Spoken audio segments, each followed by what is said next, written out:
Hi, Keisha. Hi, Doug. Good morning, everybody. Good morning, members of the public, committee members. We're going to start on the new proposed home ownership. I don't have the exact title down or in front of me, but Maura Collins, who's Vermont Housing Finance Agency, is charged with implementing and running that program, which I understand was proposed by the governor in budget adjustment, I think, but was not put in the Budget Adjustment Act as it came over to the Senate. So with that brief introduction, we'd like to learn more about it. I don't think we've heard a lot about it at this point. And I guess a preview for me anyhow, and for other folks, is we're dealing a little bit outside the boundaries of a typical Budget Adjustment Act that usually tweaks what happened in the last budget for changes in spending or need for more money, and potentially starting new programs within the Budget Adjustment Act. And we're doing that, I guess it's being suggested, in a couple of areas in housing because there's so much pressing need for housing. I think it's, in my own feeling, we need to go judiciously in that direction where the substantive committees don't get to do a thorough review. We're told that the Budget Adjustment Act has to be out by Friday, at least on the money issues. So with that pessimistic note, Maura, I'm turning it over to you. I'm up for the challenge. My name is Maura Collins. I'm the director of the Vermont Housing Finance Agency. Thank you for squeezing me into what looks like a very full agenda. So I'm going to move quickly. Senator Sorokin was right that the governor proposed $5 million for a new homeownership construction program in the Budget Adjustment Act. The House heard the testimony and I think didn't vote against it, but thought that, as Senator Sorokin said, proposing new programs in the budget adjustment is unusual, and they wanted to take more time and think about the implications of starting a new program. The governor has proposed another $10 million in the FY23 budget. I believe his overall goal is, however, whichever vehicle it comes to be, that there be $15 million spent on homeownership construction through ARPA funding. And I believe the reason the first bit was proposed in budget adjustment was in recognition of the pipeline of projects that developers and builders have underway or available coming online this spring or starting this spring, and wanting to send a signal to the building industry that there was funding available, which I can speak to what the program is next. I'm going to share my screen very quickly to show you that there have been many investments in homeownership over the years from the state. You can see some examples. I'll run through a few projects that we have, long with the support of the legislature through the state homeownership tax credit program. We have long run a homeownership development program. East Branch Farms are 20 newly constructed duplexes in Manchester within walking distance of a shopping center that were sold using, they have the shared equity model, but were funded through the state homeownership tax credit program and were brought online over several years. You can see that we've funded homes in Cavendish, several in Chittenden County. We've in total done $18 million of construction loans VHFA has to nonprofit and for-profit builders and developers in our state. The legislature expanded the state's tax credit program from just being a rental development program to homeownership in 2009. And over that time since then, we've overseen and administered the investment of $14 million of equity through that program. A lot of those have been manufactured homes that Champlain Housing Trust administers through their manufactured home replacement program. But the balance of the money, about just over 6.6 million, has been in stick-built homes in 25 different communities. You can see this is a very old picture of Safford Commons in Woodstock, that is notorious for its decade-long permit battle, but does house many homeowners in Woodstock, which was a great success. And Dalton Drive is on the Essex-Colchester line, and it's the historic rehabilitation of Officers Row, which is on bus service close to healthcare and amenities. I just want to remind the committee that there's a lot of programs VHFA runs with federal dollars that frankly doesn't flow through the legislature, and we don't spend enough time talking about and informing you of. An example was after the last financial crisis, there was federal funds that VHFA administered, in total about $10 million, where we would purchase foreclosures from lenders, work with homeownership centers and builders and trades folks to rehabilitate them with an eye on energy efficiency, and then sell them to income qualified buyers. And those homes remain affordable going forward. The initial program ran from 2009 through 2015, but once we used up all the money, now our role switches to one of monitor, and we produce regular reports and watch the resale of these homes over time. This was really designed to be a neighborhood stabilization program from the feds, which was administered through VHFA.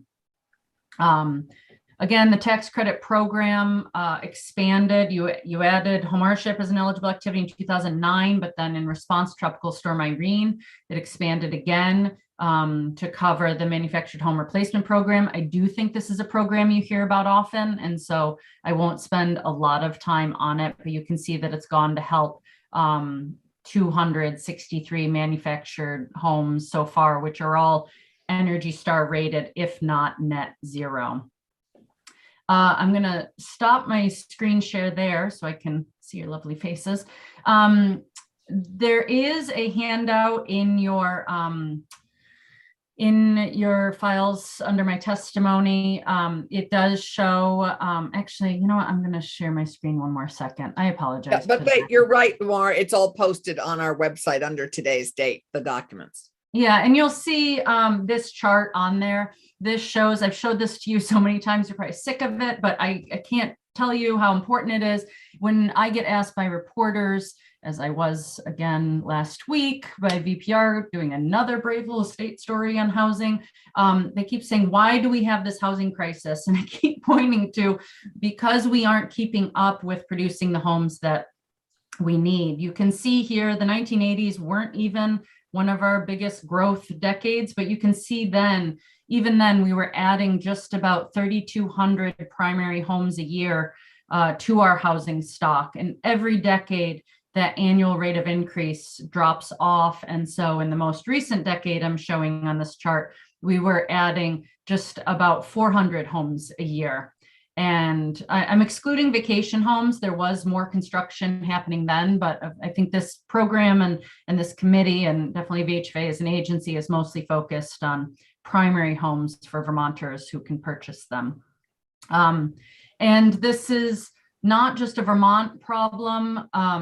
This is a national problem. We know that America is short between 5 and 7 million homes nationwide.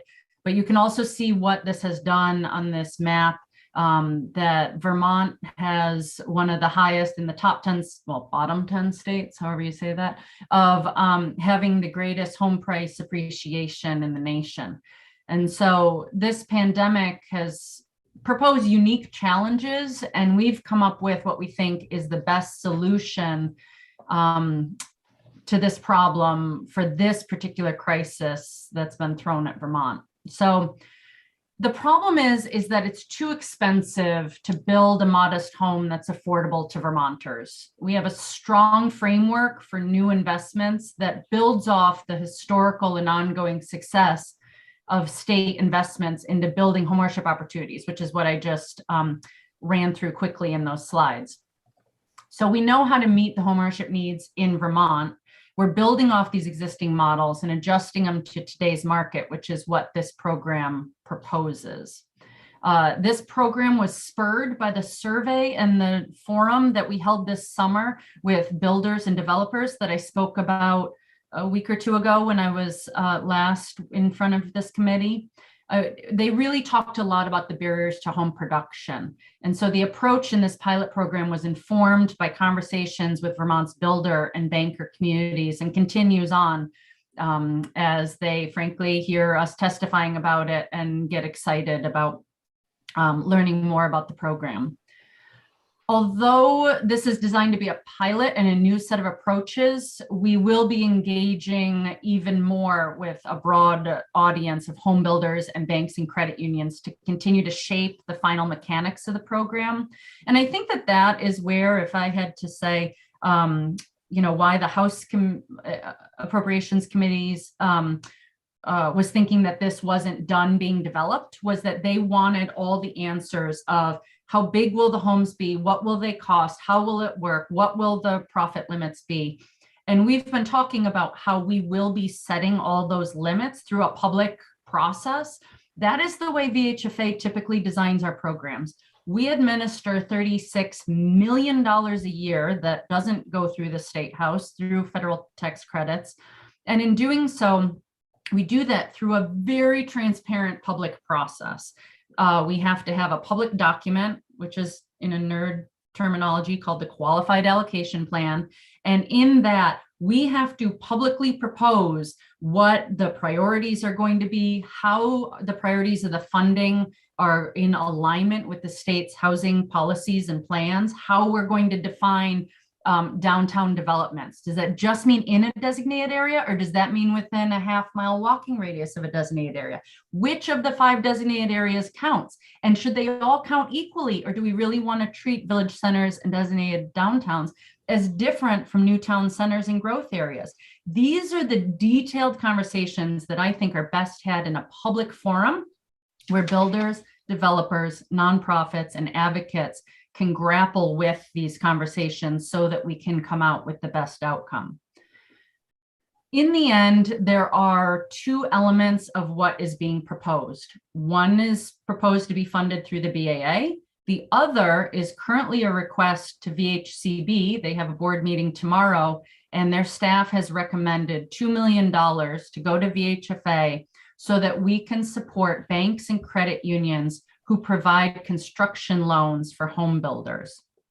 And we would look through various formats to guarantee those loans, maybe through deposit access or participating in construction loans with the lenders so they don't have to take on all the risk, but somehow to backstop those construction loans, which carry some risk with homeownership development. And because VHFA would put this $2 million to work in this way, it would lower the cost of the construction loan, and that savings could be passed on to the home buyer. That is not a part of the BAA request, but it's an important component so that you know that when we were hearing from builders, this was one thing that they really raised, was that they had to set aside too much money upfront, cash, deposit it with a bank just to backstop and protect the construction loan that they were applying for. And putting their money aside and having to leave it there for risk capital was too expensive for them. So by using these public funds to do that, and that we can use these public funds, that's going to help lower the construction loan costs.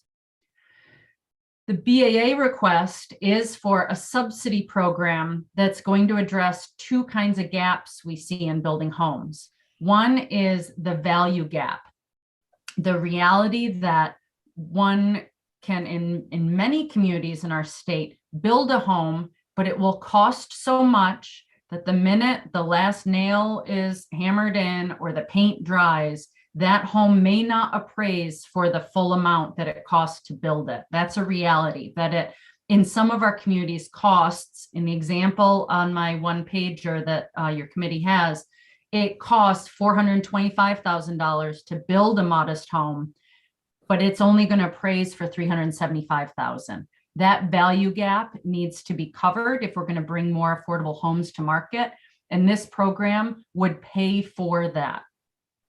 Additionally, $375,000 may be too expensive for some of the targeted households we're trying to serve. And so we can choose to also cover an affordability subsidy that could buy down that purchase price even farther to serve a lower income Vermont household.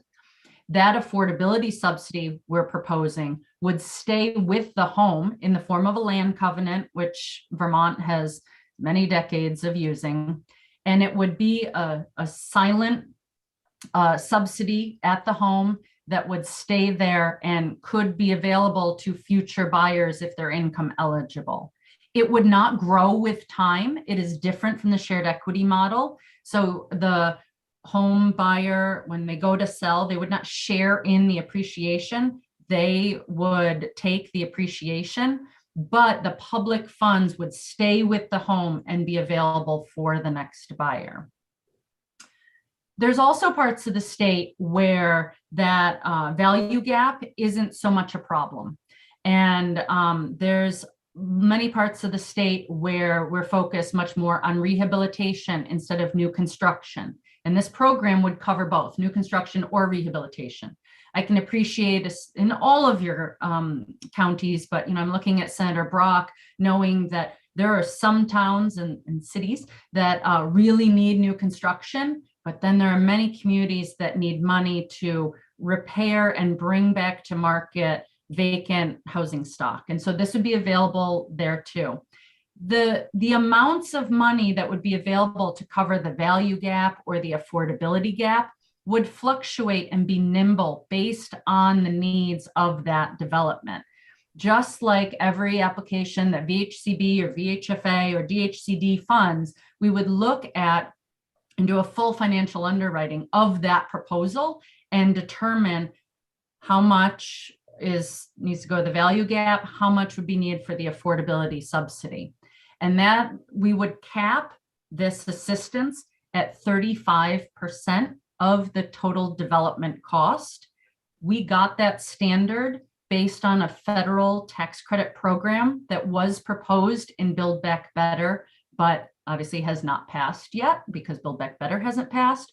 But we are trying where we can to mirror this program to what we see developing at the federal level, so that I'm a hopeful girl. If there's ever a day that federal tax credits or funds are available, we could use this to leverage with that and grow the program even more. Additionally, I think leverage is important. We do have existing programs in our state, as I rolled through very quickly in my slides, to support homeownership development. And we would like to see this program be developed so that it could complement other funding. It could maybe be paired with the state tax credit if we were going to try to reach really deep affordability. It could be a tool for the shared equity model to access so that there had to be less subsidy to buy down that affordability to the sweet spot of where their program serves. This pilot is designed, as the governor has deemed it, a missing middle income proposal. So it's really saying that it would serve at the bottom end, maybe 80% of median income up to 120% of area median income. I think 80% is going to be hard without leveraging those other subsidies. I think maybe starting at median income is probably going to be more realistic about what we see. But I'm never one to put a floor on an income limit. If there's some way we can serve very low income with a homeownership program, that's wonderful. I just want to recognize that it really would take other subsidies to pair with this to get to that point. Maura, can I interrupt? Yeah. Are you close to being done? Very close. The last thing I wanted to say was just the reviews that we would do as an agency in the administration would include reviewing land costs for reasonableness. Like I said, putting limits on the size of the homes, the cost per square foot, and the profit that a builder or developer could have. And in that, know that this would remain a flexible, nimble program as markets change. And we don't know what coming out of the pandemic is going to look like for the home building industry. And this kind of flexible resource would be critical so that we can make sure that we're responding to that changing market. Thank you. We're really pressed for time. Have you presented to the Senate Appropriations Committee? Yes, I think that was last week. Okay. So I guess overall, in addition to the concern that the House may have had about specifics of this program, I'm also, if we were able to do full due diligence, I would want to know why we need another new program. It seems like we have other programs that are targeted similar things or could be tweaked or expanded to cover this, as opposed to establishing a brand new program. One of the things you mentioned sounded very similar to what was suggested in S79 in the homeownership rehabilitation revolving program for $1 million. I don't know that that's started, and maybe that's the governor's not still pushing for that, even though there's $1 million sitting there in the budget right now. But I'm starting to feel like there's this. I realize putting together deals for housing development is complicated, and we have to draw from a lot of sources. But it does start to seem that, I know it's too simplified, but it's really a subsidy program to help somebody afford a house that they can't afford at the building costs right now. And why can't that be factored in some other existing program as opposed to creating a whole new program? So I'm just expressing, I'm not expecting an answer or a very long answer, but I guess my feeling is that I have that concern as well as the specific concerns that the House Appropriations Committee have of specific parameters for the program. And finally, I would say that, the difference between budget adjustment and the budget, if you make sections of the budget effective upon passage, maybe 2 to 3 months. And there's also, as you know, we're doing this omnibus housing bill. There's also that bill where something like this could potentially go in. So the delta between what you can get in better budget adjustment and what you can get from a separate standalone bill may be even less than 2 to 3 months. So I'm feeling that sense of discomfort at this point. But I'll stop there and ask if any committee members have questions. We have a very full agenda this morning. I'm not sure we can get more back, but if you have questions, we're going to have to make a recommendation. I think Jane has asked me for a recommendation on this program, which, as you can imagine, based on a half-hour testimony, we're going to set off a $5 million program is a little unusual for a legislative due diligence committee. I can't see everybody. Let me check. Is any shout out if anybody wants to ask a question of Maura? Okay. Maura, any last words? I'm sorry if you have some availability this week, there may be some more time, but I can't guarantee it. Thank you for your time. I look forward to talking about this more under the budget request and it would be great to think about this under the omnibus and or the budget. And I can answer your questions at that point about how this is similar or different from that revolving loan fund you mentioned and the other programs that exist in Vermont. We can talk about that then. Good. Thank you. Okay. Thank you. Great. Thank you, Maura.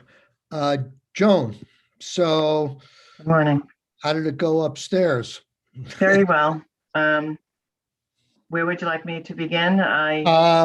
Well, we had a conversation offline yesterday, but maybe you can bring the rest of the committee up to speed of where the administration is on budget adjustment and, the things we've been talking about the recovery grants. And I think we're getting the sense that, at least I'm getting the sense that you feel some of that need can be addressed by the VITA program, which we're going to hear about, and that some of the money that's already in this program that's unspent might be better utilized in the capital investment program. So maybe if you can just help us out by giving us an overview of where you are. Sure. Okay, that's great. Thanks. Just to recap, the Economic Recovery Bridge Grant Program has allocated about $4 million at this point. So there's $26 million sitting idle. There's been really no new applications. So the idea and the plan was to take the underutilized funds and then move it to the capital investment program, which is also an economic recovery program, just of a different stripe. Think of economic recovery as the bridge program paid a lot of the short-term expenses, and the capital investment is doing longer-term investments that could yield results in the years to come. So that is what we propose. We saw Act 9 language that thought, that it gave us that ability to do that. And as you know, we're not just going to go sweep it. We want to understand if that could be done through budget adjustment. The conversations that have ensued with House Commerce and also a little bit with you yesterday is, what if we were to take the residual, bring it to capital investment? We're not going to use the full amount, and portion off part of that to the VITA forgivable loan. So that's an idea that also came out of House Commerce, and wanted to share that with you to see what you thought about that, because Representative Marcotte was like, if there's any change in BAA, that's what you all would have to carry through. We would not be opposed to that idea. The administration did not present it because we typically don't want to present a brand new program. But for all intents and purposes, if you wanted to change the ERG bridge grant, that would be a new program. So in a way, it's an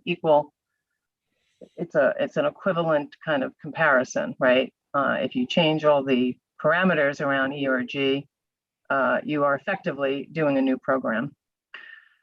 So that is our pitch, is to continue to fund the capital investment program because we have an existing program, because there are existing applications which we are currently reviewing and have not funded yet. That was the rationale behind taking that residual and at least putting it to work for those applicants that have good projects that meet ARPA eligibility.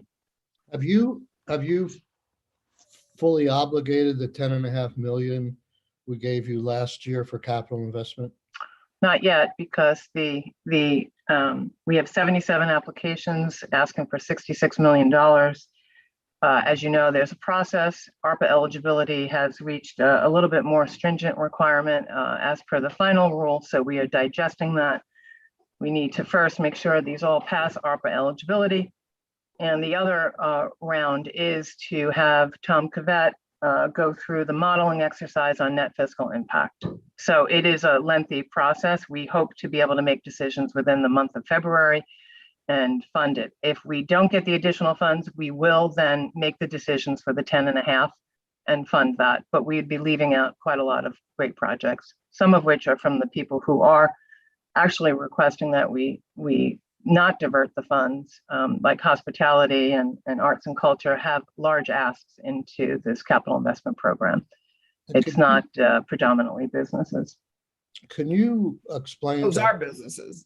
Can you explain Yes, but to us by giving some real life examples of highlighting the difference kind of applicants that we I realize you feel the restrictions were too onerous, or however you want to label them, for the grant, but I view that as more helping people with their operating income to survive and get over the COVID crisis, which keeps moving on us, but, and now you want to move money to the capital investment, which was, we were told was these big transformational programs. I don't even quite understand how they qualify for COVID money if they're like, changing the Jones and Lamson, plant that was sitting there vacant for years, and you want $3 million to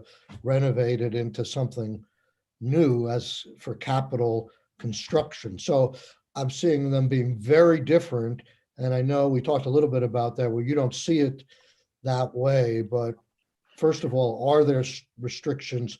Well, give us examples of the two programs as we talked about them last year and why you think it's not that much of a switch. And may I just interject, Mr. Chair? I think critical to this discussion is understanding better the rule that the feds have finally articulated about the capital investment grants, right? What's different in some ways and informing particularly the ACCD's proposal here is that the rule ended up being far more restrictive than we were anticipating. Isn't that correct, Jessica and Joan? That is our understanding, but please bear in mind that it's nascent. It's a 400-page rule. There are paid consultants that are like sifting through it as we speak. We are having additional meetings with AOA and Guidehouse to go through that to first see whether these projects would be ARPA eligible. Yes, in some way, shape, or form, when you look back at the legislation that was passed, it's like kind of trying to achieve transformational projects, but also trying to recover. This is recovery money. I mean, it is ARPA money. The eligibility, the test was their impact, and the impact has to be severe. So it has to be in classes of industries where they could prove that there's much more harm and hurt, whether that's workforce or loss in operating revenue, any number of tests, right? But hospitality, for example, and arts and culture would almost have presumptive eligibility. Same thing with childcare. So you're matching up ARPA eligibility, which is a constrained kind of group.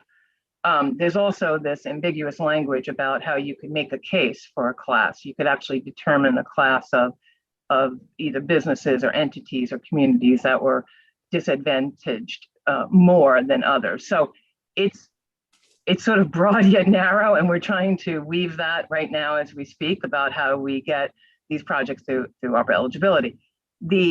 The change in tone last year was that, okay, we still had economic recovery bridge grant for those who could not make it to the next month.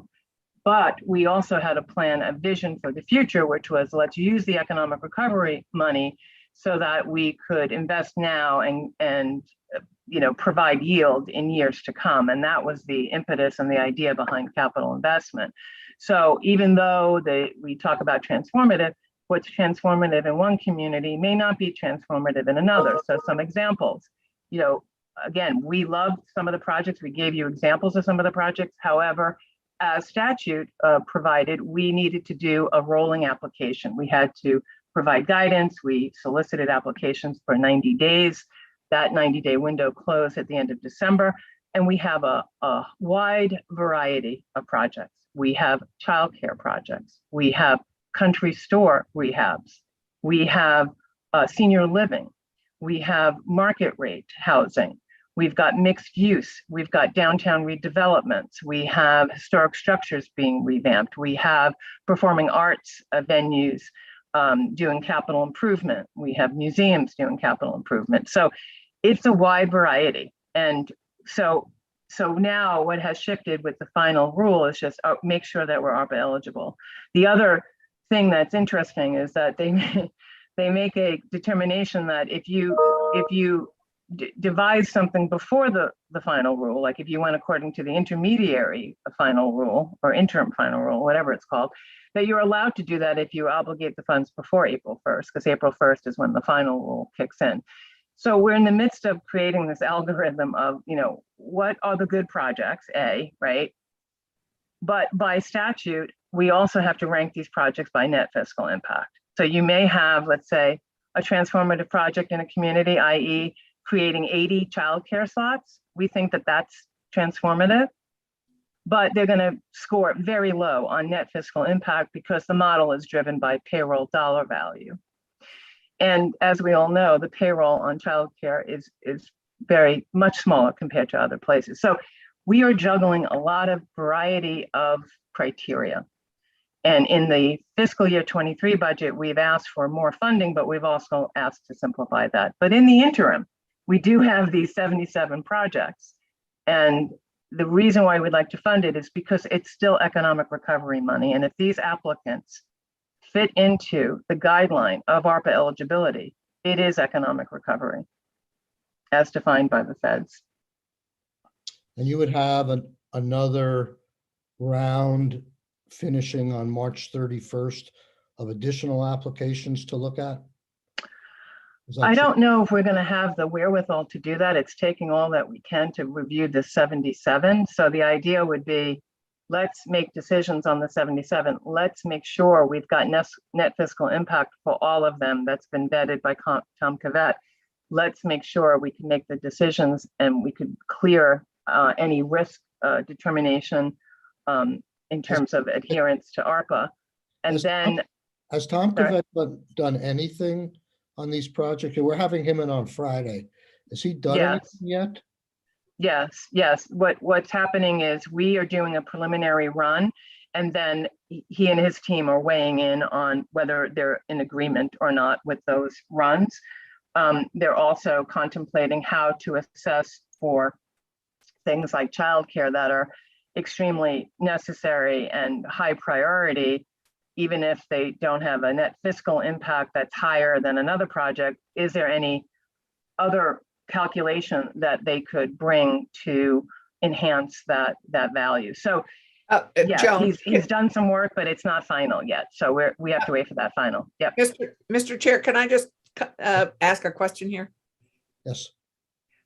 So childcare is a great example of a complicated net fiscal impact. I mean, it has a let's take the project that I know about most clearly, which is in Randolph. And that project has not only net fiscal impact in terms of the 30 some odd people it will hire, but it has to be looked at in a larger scope of the net fiscal impact on all the jobs that are able to continue as a result of having childcare. So I hope it's being looked at completely, which is the impact on, and if you look at it solely on the impact of the employees, it's never going to amount to much.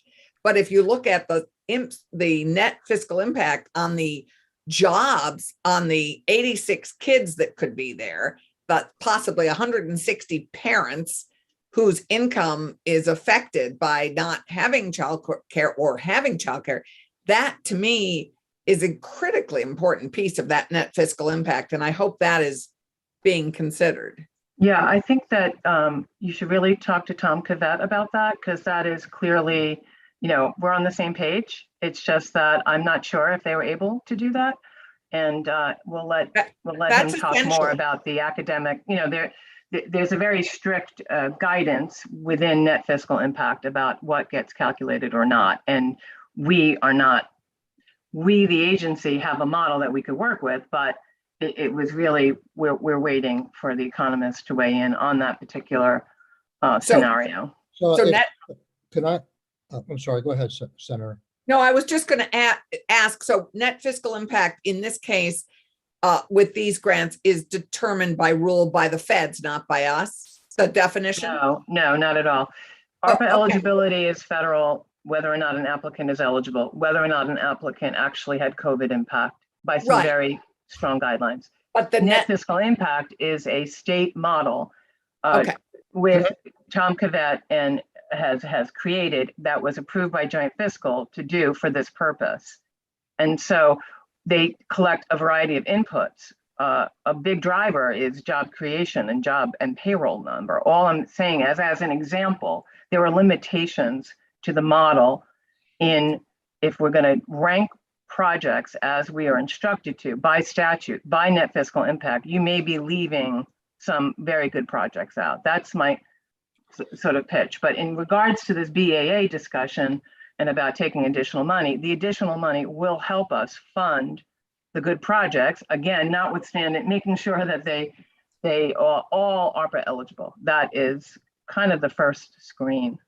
What we're doing is we're looking at each county, each of the projects in the county. We're looking at the net fiscal impact, and 10.5 million goes by very, very quickly. So that's the. Okay, so let me ground the committee a little bit in what the question is before us, because we can really get into the weeds very quickly here. This is essentially the same question as we had with Mora. Okay, the title here is Budget Adjustment Act, and we're being asked, not by our Appropriations Committee in this case, what our opinion is, but we were approaching this when we learned about the tightness, or however you want to label it, of the Economic Recovery Act. And we were thinking maybe we can change some of the qualifying things like tax loss or other things to get more people through the door, make the application process a little less onerous and maybe perhaps easier to qualify, so the money that we had appropriated would get spent in this year. But now we're in a situation where the House has done nothing on it. The administration has proposed up until these conversations of late, they were willing to wait until next year on this. And now, maybe it's our fault because we've enticed them to come up with some ideas, and they've come up with some ideas. But the ideas that we were thinking of was tweaking the economic recovery program, not necessarily shifting large amounts of money from one program to another. So the question in our mind is that something we want to push and ask the Appropriations Committee to do? And then they would have to go back to the House Appropriations Committee and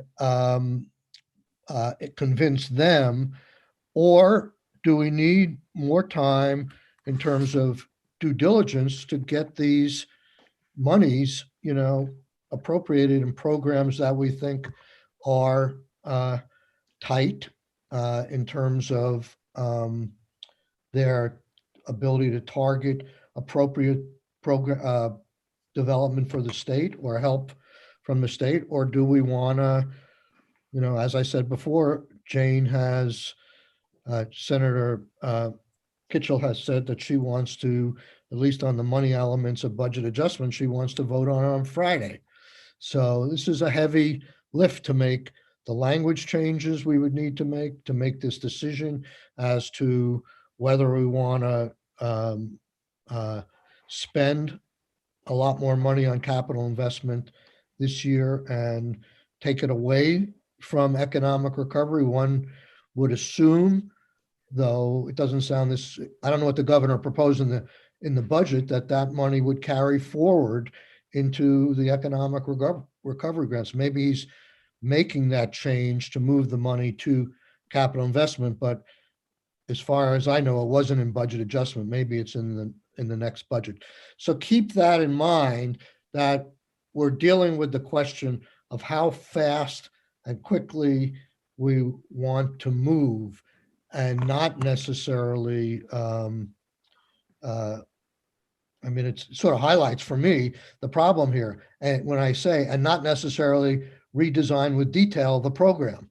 So, and that's a question, should the legislature have some say over the details of these programs? We purposefully in this committee, I think, try to, not in any way an evil sense, we try to tighten the program so that those businesses most in need would get it. And we had a capital investment program, we had an operating income or a recovery program.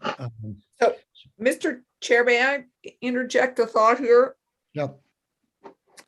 So I think there's also a fundamental shift that has happened in our pandemic life. And I think we're witnessing businesses that there are some businesses that are still struggling. There are some businesses that still need recovery help. But many, many businesses are now focusing forward, and I think that's where these capital investment grants are so exciting and enticing, is as I think just human nature is, we have made it through the pandemic. We're still alive. You've helped us survive. And we're now eagerly looking at what we could do. And in some cases, what is necessary to get people back to work, like the childcare stuff. And in some cases, the senior living stuff. It strikes me that and I've been trying to sort this out. So I think there is this human nature piece going on here, which is there's a financial reality of some businesses that still need recovery help. But many, many of our businesses, all of them, everything from the creative sector to lodging, are beginning to also really focus forward. I think we can kill two birds with one stone, maybe not all in budget adjustment. I would suggest for budget adjustment, we consider scaling back the economic recovery grant and really looking at going back to our original criteria of revenue loss by comparative years and or operating loss, and really looking at people who still have figuring out how to get at that continued, just simple recovery loss. People who are, not that we're ever going to make people whole, but to make people more whole than where they have been. So there are some businesses that are still in that, in recovery pain, and then take the rest of that money, maybe the 15 to 20 million that is left there, and repurpose it with a broader eligibility for the capital investment piece in a kind of fast track bill where we could address the VITA ask, which we're about to get from Cassie, and this newly envisioned, a little less globally transformational, but more intimately transformational, and do those two pieces in a fast track bill that could get money out the door pretty quickly, but isn't BAA, so that we would keep some money in the recovery grants as a bridge for people who are still trying to survive, and figure out a better criteria, the criteria being, I would hope, something as simple as revenue loss or operating loss. And then in the fast track economic development bill, do the VITA bill and a new, slightly scaled back, more ARPA related capital investment bill. Capital investment grant program. And really just leave the BAA with relocation, a smaller amount in economic recovery, but with broader eligibility, and then do a fast track economic, and maybe the $1 million we talked about for the build to scale program, and just leave the BAA at that, and then do this fast track bill with the rest of that with new language. What would you think of that? Well, we'd have to figure out exactly what is left in terms of the qualifications for the recovery grant. It's, I think I've been pretty clear that it's not just going to be dollar for dollar that a business, first of all, we have to change the dates as to what the business looked like in a certain time, so it's relevant to today as to them suffering or going out of business now. And there has to be some element of not just replacing dollar for dollar every loss in revenue they have, because when a business reduces its work, it reduces its costs as well. So, I think, as the auditor would tell us, we don't want to be in a situation where we make businesses more profitable than they were beforehand. And so that would have to be changed. And plus, I'm hearing from the administration that they would rather have VITA deal with these folks than having to do this themselves. Maybe if you make it so simple for them that they can have the authority just to write checks based upon looking at someone's income statement from one period to another, maybe they would want it back. but I'm hearing that they'd rather go forward with the VITA program. And it sounds like they have in VITA, the way they have approached things, they have the ability to almost more individualized look at Right, in depth. right. We haven't heard that, had heard from Cassie on this, but. And I'm also, this is coming very late, and as a chair, I'm in a different position than perhaps other people on the committee are. I can see pitfalls in the next 4 days that maybe you're the eternal optimist. I love that about you, but you just think these things are just going to fall into place. People are going to raise questions and controversies, and what about this business? What about that business? Are we covering this? It's so that's. May I ask a clarifying question then? Do Okay. we think, and we haven't heard from Cassie yet, but do we think that all the continued recovery needs that some of these businesses who never made it through the whole process on the ERG grants, do we think that they will all be able to apply to the VITA program and hopefully be taken care of? Is that the idea, is that we're basically shifting those applicants that still have recovery need, shifting them all to this forgivable loan program? Is that really the bottom line? I don't know about all. I mean, I think we have to think in terms of the individual business's situation, right? I mean, that is what takes a little bit more analysis, right? It's not all. I mean, some people were turned off. Some people didn't have financials. So if they don't have financials, they probably won't be able to get the VITA loan either. So I think, we got to just be careful when we say all. It's just, Okay. but the idea is that people who are still experiencing working capital need could apply.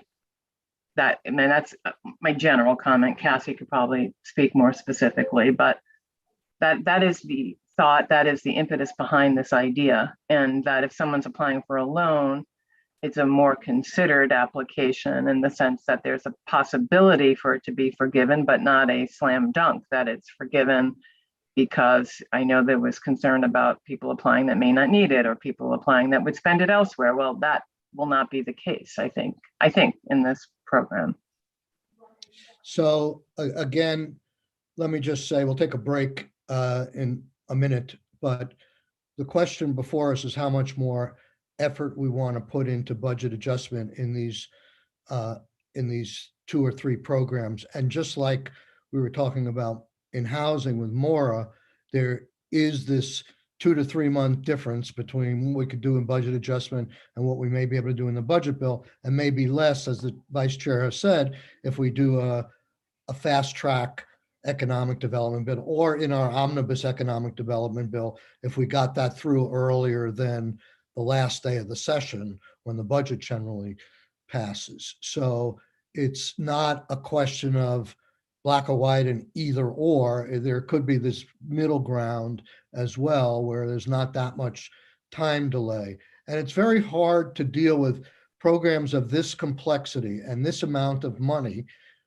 in short order, especially when, and I'm not blaming the administration for this, but this is sort of lit up more in the Senate than it did in the House, or it did in the bill that the governor presented in budget adjustment to the House originally. So it's sort of falling in our lap to salvage. I'm not saying we shouldn't try, but it is a heavy lift. So that's where we are. Let's take a 10-minute break. Scott, can you call the people from VDOL and say we're going to have to reschedule them?